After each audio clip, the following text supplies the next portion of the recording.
We are here at the Cave of Altamira of northern Spain, which contains Paleolithic cave art and is a UNESCO World Heritage Site. World leaders have been gathered here for the past 3 days to evaluate solutions to some of the devastating ecological problems. We're here now in the cocktail lounge at the venue. Let's talk to a member of the delegation. Hello, would you please introduce yourself? Who? Me?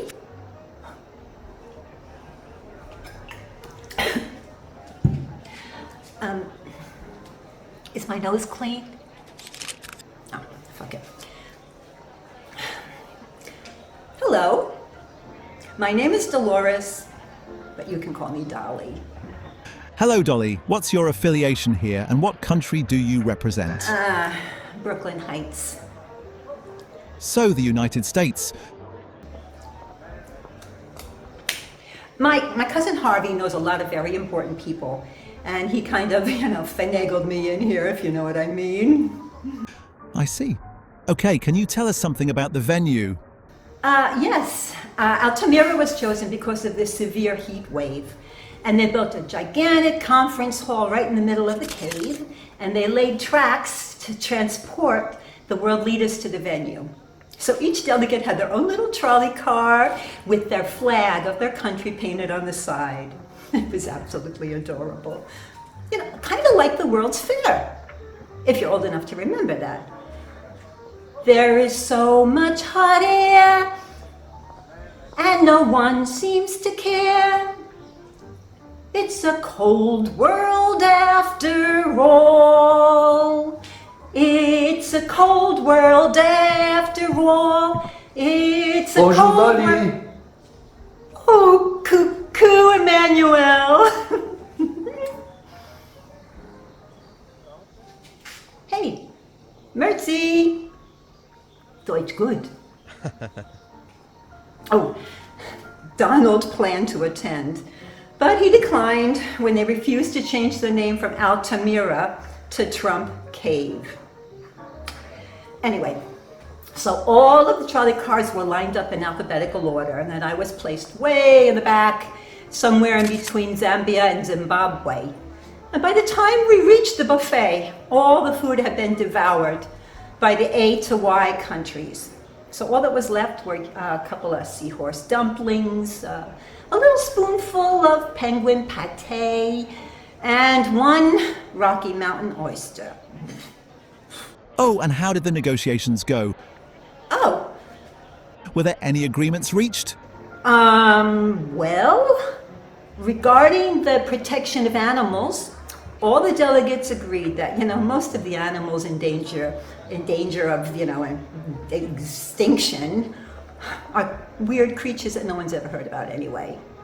And there's so many species on planet Earth, losing a few could hardly make a difference. So that theme was done. Really? Interesting. So, what was actually achieved? Well, a very nice press photo. Took an entire day. Most of the world delegates simply refused to stand next to other certain fellow delegates, and there was all kinds of arguing and, personal accusations. A lot of negative energy, if you ask me. Did the delegation mention any future plans? What are their priorities at this time? Well, the world leaders are extremely encouraged by the progress made this weekend. So they've all agreed to meet in 6 months' time. I happened to overhear a little bit of the organizational meeting. Whoops! So here's the scoop. The next meeting will be held on the summit of Mount Everest. So all the world leaders will be flown up by helicopter.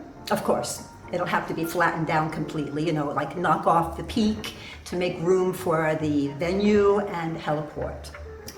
And then the organizational committee hired a cleanup crew to drag away and hide and pile up all the frozen bodies of those climbers that never made it to the top, just to ensure that their presence wouldn't spoil the party.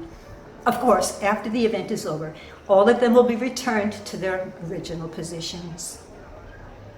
Oh, what time is it? 5:30. Gotta go. The contest is just about to begin. What contest? It's gonna be a blast. Everybody gets a pile of rocks, and the one who knocks down the most stalactites in 1 minute receives a brand new Apple iPhone. Well, good luck. Anything else you would like to share with our audience? Yeah. As Dolly always says, don't worry. Be happy while you still can.